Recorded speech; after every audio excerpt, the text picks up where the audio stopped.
भारत ने चली ऐसी चाल जो कि बांग्लादेश को पड़ गई भारी। बांग्लादेश का बदला पूरा नक्शा पाक की खुशी को 6 घंटे में कर डाला। खत्म। बांग्लादेश छोड़ने के बाद शेख हसीना भारत ही पहुंची। क्यों गए? भारत के इस कदम से चीन और पाकिस्तान में आया भूचाल। दोस्तों, इस समय बांग्लादेश की ऐसी हालत हुई है, पूरी तरह से खराब हो चुकी है। वहीं दूसरी तरफ पाकिस्तान खुशी से झूम रहा है, लेकिन यह खुशी ज्यादा समय तक बरकरार नहीं रही, क्योंकि भारत ने ऐसा खेल खेला पाकिस्तान के साथ कि पूरा पाकिस्तान हिल गया है। दोस्तों, भारत क्या कुछ कर सकता है, इसका अंदाजा आप इसी बात से लगा सकते हैं। दोस्तों, यह फोटो तो आपको याद ही होगी। दरअसल यह फोटो तब की है जब अफगानिस्तान के ऊपर तालिबान ने कब्जा कर लिया था और अफगानिस्तान का तत्कालीन राष्ट्रपति अशरफ गनी देश छोड़कर भाग गया था। जैसे ही तालिबान ने काबुल पर कब्जा किया, उसके 2-3 दिनों के बाद ही पाकिस्तान की खुफिया एजेंसी ISI का जो प्रमुख था, वह चाय का कप लेकर काबुल में मौजूद था, जो अफगानिस्तान की राजधानी है, और इस फोटो को क्लिक करवा रहा था। इसके बाद इस फोटो को दिखाकर पाकिस्तानियों ने भारत को खूब चिढ़ा था। दोस्तों, हमने तुम्हारा अफगानिस्तान से सफाया कर दिया। इतना ही नहीं, पाकिस्तानियों ने तो यह भी खुशी मनाना शुरू कर दी थी कि भारत उनके अनुसार अफगानिस्तान के जरिए पाकिस्तान में जो बलूचिस्तान के विद्रोही गुट हैं, जो बलूचिस्तान को पाकिस्तान से अलग देश बनाने की मांग करते हैं और उसके लिए लड़ भी रहे हैं, पाकिस्तानी सेना से उन्हें अब भारत की मदद नहीं मिल पाएगी। उनकी जो आज़ादी की मांग है, हमेशा हमेशा के लिए खत्म हो जाएगी।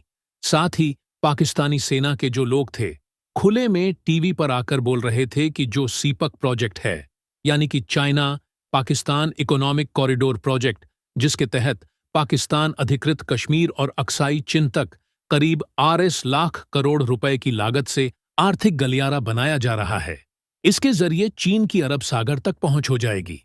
अब उसे कोई नहीं रोक सकता। लेकिन आज स्थिति क्या है? 3 सालों में पाकिस्तानियों की जो खुशी हुआ करती थी, जो जोश हुआ करता था, आज गुस्से और झुंझलाहट में बदल चुका है, क्योंकि अफगानिस्तान में तालिबान का राज आने के बाद इनका प्यारा मित्र तालिबान इनकी ही लंका लगा रहा है। इनके देश में आतंकी हमलों में ऐतिहासिक उछाल आया है। सीपे एक प्रोजेक्ट पर लगातार अटैक हो रहे हैं और बलूचिस्तान की जो मूवमेंट थी, जो पहले कम हुआ करती थी, अब वह 5060 गुना बढ़ चुकी है। पाकिस्तानी रोज दर्जनों की संख्या में मारे जा चुके हैं और इनके सैन्य बेस पर अटैक ऐसे हो जाते हैं जैसे कुछ हुआ ही ना हुआ हो, क्योंकि यह एक नॉर्मल रूटीन बन चुका है।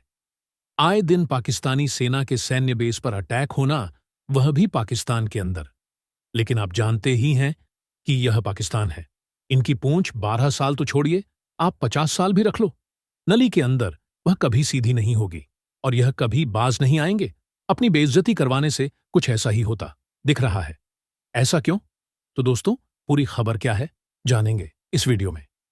लेकिन उससे पहले शेख हसीना को भारत में शरण मिलने से पाकिस्तान की जो खुशी है, वह शोक में बदल गया। उसके लिए इस वीडियो पर एक लाइक तो बनता है। फटाफट वीडियो को लाइक कर दीजिए।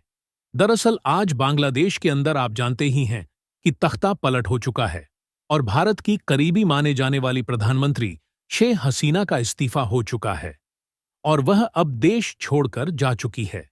वहां पर सेना का कंट्रोल आ चुका है और एक इंटरम गवर्नमेंट फिलहाल बना दी गई है। लेकिन कब इलेक्शन होंगे, कब वहां पर सरकार बनेगी, किसी को कुछ नहीं पता। लेकिन इसको लेकर पाकिस्तान के लोग सबसे ज्यादा खुशियां मना रहे हैं। फिर से भारत को कह रहे हैं कि हमने बांग्लादेश से तुम्हारा सफाया करवा दिया। इतना ही नहीं, कई लोग तो तुम उसे नहीं संभाल पा रहे। ऐसे में किस बात का कैसा बदला, इन्हें कुछ नहीं पता। इन्हें बस बांग्लादेश में एक छोटी सी खुशी दिख रही है। भारत का समर्थन करने वाली प्रधानमंत्री हट गई है, सेना का राज आ गया है। अब ऐसा प्रधानमंत्री आएगा जो कि भारत विरोधी होगा और भारत के खिलाफ पाकिस्तान का साथ देगा। जबकि असलियत यह है कि जिस कारण से शेख हसीना को हटना पड़ा, उसमें कहीं से भी भारत का समर्थन या भी नहीं था। यहां तक कि जो स्टूडेंट प्रोटेस्ट कर रहे थे पूरे बांग्लादेश में, उन्होंने कभी भी एंटी इंडिया नारे नहीं लगाए, ना ही भारत का विरोध किया। क्योंकि भारत ने किसी प्रकार का हस्तक्षेप नहीं किया बांग्लादेश में। यहां तक कि भारत का जो एम्बेसी है ढाका के अंदर, वह सबसे सुरक्षित जगह मानी गई इस प्रोटेस्ट के दौरान, और वहां पर कोई भी अटैक नहीं कर पाया। वहीं भारत ने एक अच्छा काम यह कर दिया। उनका कहना था कि भारत को बांग्लादेश के लोगों का समर्थन करना चाहिए, किसी एक पार्टी का समर्थन नहीं करना चाहिए। पिछले एक दशक से भारत और बांग्लादेश के बीच रणनीतिक संबंध लगातार मजबूत बने हुए हैं। बांग्लादेश भारत की नेबरहुड फर्स्ट पॉलिसी का काफी प्रॉफिट ले चुका है। कनेक्टिविटी के क्षेत्र में भी दोनों देश काफी आगे बढ़ चुके हैं। इसमें त्रिपुरा में फेनी नदी पर मैत्री सेतु पुल का इनॉग्रेशन और चिल्लाहाटी हल्दीबाड़ी रेल संपर्क का शुभारंभ शामिल है। बांग्लादेश भारत का सबसे बड़ा डेवलपमेंट पार्टनर भी रहा है। इसके लिए नई दिल्ली ने लगभग 1/4 कर्ज की कमिटमेंट भी दी है। इतना ही नहीं, बांग्लादेश दक्षिण एशिया में भारत का सबसे बड़ा बिजनेस पार्टनर्स है। साथ ही भारत एशिया में अगर दूसरे नंबर पर किसी देश से सबसे ज्यादा व्यापारिक साझेदारी निभाता है। तो दोस्तों, इसके बारे में आपका क्या कहना? क्या दोस्तों, भारत को बांग्लादेश के लोगों का समर्थन करना चाहिए या नहीं? कमेंट में जरूर बताना। तब तक के लिए बाय बाय। आपको यह वीडियो अच्छी लगी हो तो सब्सक्राइब कर देना।